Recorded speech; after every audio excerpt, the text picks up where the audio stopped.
Good evening and hello. My name is Renee D. Waring, and I am the founder of Uniquely and Wonderfully Made Ministries. Welcome to you all, and a special welcome to the new members of my community. I am glad to be able to spend time with you this evening. Today, my presentation is on how unjust police killings damage the mental health of Black Americans. The article is written by Christiana Panzanisi, staff writer for the Harvard Gazette. The publication date is May 13th, 2021. She interviewed David Williams, professor of Africa and African American Studies and Sociology at Harvard University. The data for the study that Professor Williams did came from the CDC, or Centers for Disease Control and Prevention. They have the data on the mental health of populations of each state. Panzanisi posed questions to Williams. Question, quote, what have you found thus far about the casual links that police killings have on Black people's mental health? Unquote.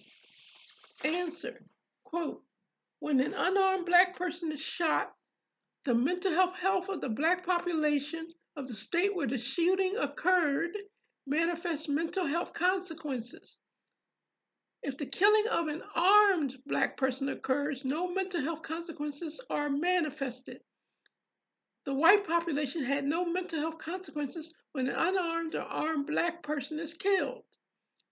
There are no mental health consequences found in a Black population if an unarmed or armed white person is killed. Quote, so we found a very specific effect.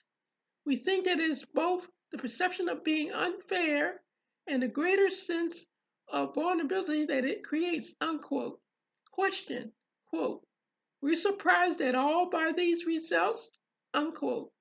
Answer, quote, it's a striking finding. It's the first time it has been documented in that way. On the other hand, it is not totally surprising. There is a body of evidence emerging that is not just on the victim's family members, but there's a broader community grieving. There's a broader, quote, threat, unquote, to the community. There's a broader increase of personal vulnerability that is having mental health consequences. It is still the beginning of understanding of what is happening, unquote. Question, quote, since the murder of George Floyd in 2020, there has been a heightened focus on police violence and anti-Black racism in the country. Between video and audio, expert analysis, and ordinary conversation, as well as the acts of police violence and intimidation of Black Lives Matter protesters, how do you think the last year has affected Black health, mental health of Black people, unquote? Answer, quote, we are dealing with two pandemics. On the one hand, we're dealing with the pandemic of racial injustice as captured by police shootings. They're also dealing with the COVID-19 pandemic, which had a disproportionate negative impact on populations of color. The populations are the African American, Latinx, Native American, and Native Hawaiians and other Pacific Islanders. Unquote. Quote, the death rates of COVID-19 of these populations is twice that of the whites. Unquote. Quote, the economic impact of COVID-19 pandemic has been much more severe on poor Americans of all ethnic groups and on Latin American and African American and Latinx in particular. Quote, there's a vaccine for COVID-19, but no vaccine for mental health. As a nation, community leaders or public health leaders, we need to think about how we provide the support and resources to create spaces to help people deal with the trauma, the emotional, physical symptoms of anxiety, helplessness, nausea, headaches that they may be struggling with, unquote. Quote, I believe that we're seeing emerging mental health effects right now. Longer term, I would expect that we will see some adverse physiological effects. The body of research, I have not done most of it, but my work is consistent with it. Some scientists use the term, quote, accelerated aging, and other studies that use the term, quote, biological weathering. The body of research is suggesting that to us in the United States, African Americans are aging biologically more rapidly than whites. Thus ends my presentation for today.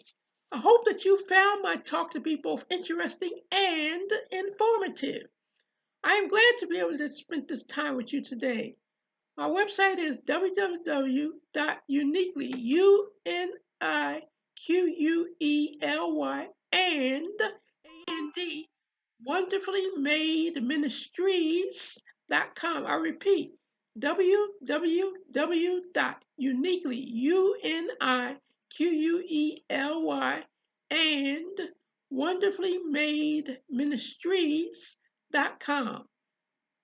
My email address is Emerson Mary Eyes and Ice, the word recovery, RECOVERY 74 at gmail.com. I repeat, Emerson Mary Eyes and Ice, the word recovery, RECOVERY 74 at gmail.com. Please send me your questions, concerns, and prayer requests. I am seeking speaking engagements.